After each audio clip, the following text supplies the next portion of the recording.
경제부총리, 경제에 대해서 그런 인식을 하고 있으니까 이렇게 국가를 말아먹고 있는 거예요. 상조하고는커녕 상조 하락이 급속하게 진행 중에 있습니다. 지난 7월 하반기 성장률이 1.8%라고 했죠. 달성 가능합니까? 지금 1.4% 목표도 달성하기 어려운 거 아니에요? 물가도 잡겠다고 후원했는데 이유가 어떻든 간에 지금 올라가고 있어요. 어떻게 지금까지 경제부총리께서 경제 전망 하신 게 맞는 게 없습니까? 부끄러운지 아십시오. 저는 대충 오죽하면 윤석열 대통령 지지율이 20%를 못 넘고 있고 집권 1년 5개월인데 마치 15년이나 지난 것 같다고 하겠습니까? 국민들이 그만큼 분노하고 힘들다는 겁니다. 전 세계가 부러워하던 튼튼했던 우리 경제가 윤 정권 1년 반도 안 돼서 총체적인 국가 부도 위기에 처해 있는 거 알기나 하세요? 국민들을 생활의 고통으로부터 벗어날 수 있도록 해줘야 하는 게 정부입니다. 그런데 공산 전체주의나 떠들고 있으면은 어떻게 경제가 파탄나고 민생이 도탄이 현실화되는지 우리 국민들이 똑똑하게 생생하게 목도하고 있는 중입니다. 작년 영국의 트러스 내각 붕괴 교훈 못 얻었어요? 초부자 감세에 몰두한 결과가 도대체 뭡니까? IMF 국가 부도 위기에 버금가는 대규모 세습 펑크 아닙니까? 게다가 잘못된 세계관에 기인한 미일 편향 외교가 미국 종속 외교로 치달아서 경제까지 파탄시키고 있는 겁니다. 민간 투자와 소비는 날로 줄어들고 있고 중국 등 주요 무역 상대국과의 수출은 12개월 이상 감소하며 장기 무역 적자를 기록하더니 지금 흑자나고 있다고요? 원인이 뭐예요? 대폭적인 수익 감소 때문이에요. 그래서 불황형 흑자가 발생하고 있는 겁니다. 이제는 생산과 산업 기반까지 무너지고 있어요. 이제 우리 경제는 삼중의 악순환 고리에서 빠져나올 길이 없는 지경에까지 이르렀습니다. 우선 대외적으로 미국의 양적 완화와 금리 인상, 국채 폭락과 재정 악화라는 대악순환하고 대내적으로는 국가 재정이 감당할 빚과 PF 대출을 가계부채로 전가시키는 금융 악순환, 그리고 정부가 부자 감세와 대기업 부도를 막는데 급급하느라고 재정 악순환, 이 삼중 악순환 고리로 우리나라 경제 성장률은 계속 하락하고 국가부채, 가계부채, 기업부채 규모는 역사상 유례가 없는 최고치를 갱신하는데 정부는 온갖 편법을 동원해서 하루살이처럼 돌려막고 연명하기에 여념이 없는 겁니다.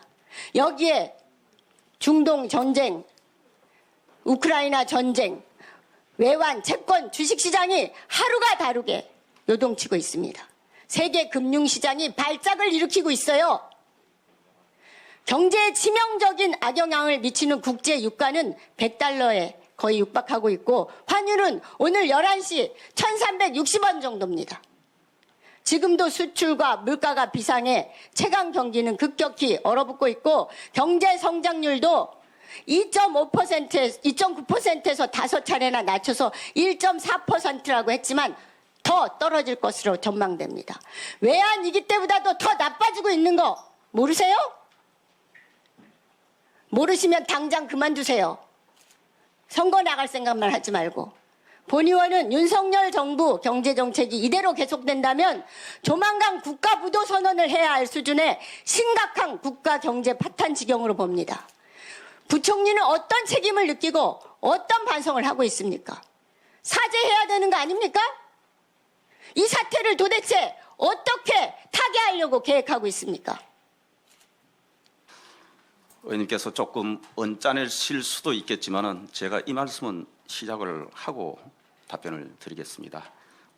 제가 지난번에도 언제 한번 말씀을 드렸는데 정부를 상대로 저는 질타 좋습니다. 그리고 추궁도 좋고 또 지적 제안해 주시는 거 다 좋은데 그래도 우리가 표현은 좀 적정 수위로 좀 할 수 없나 이런 생각을 하는데 초반부터 저보고 경제를 말아먹는다고 이야기를 하십니다.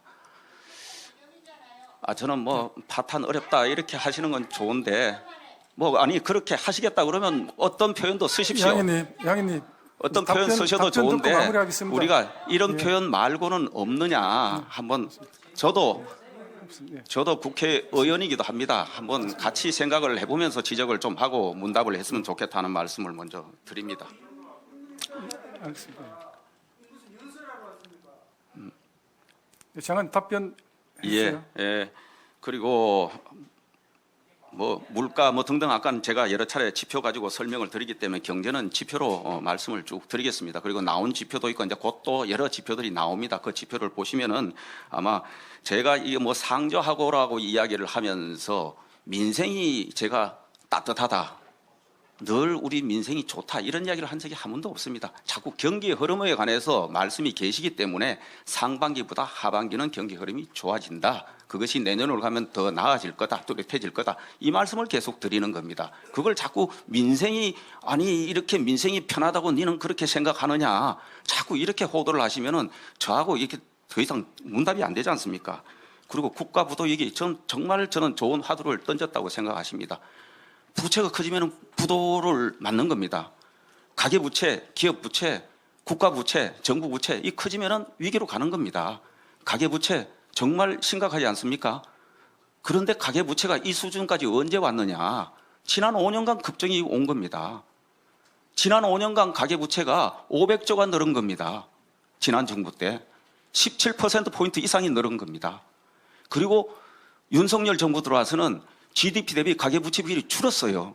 지표를 보십시오.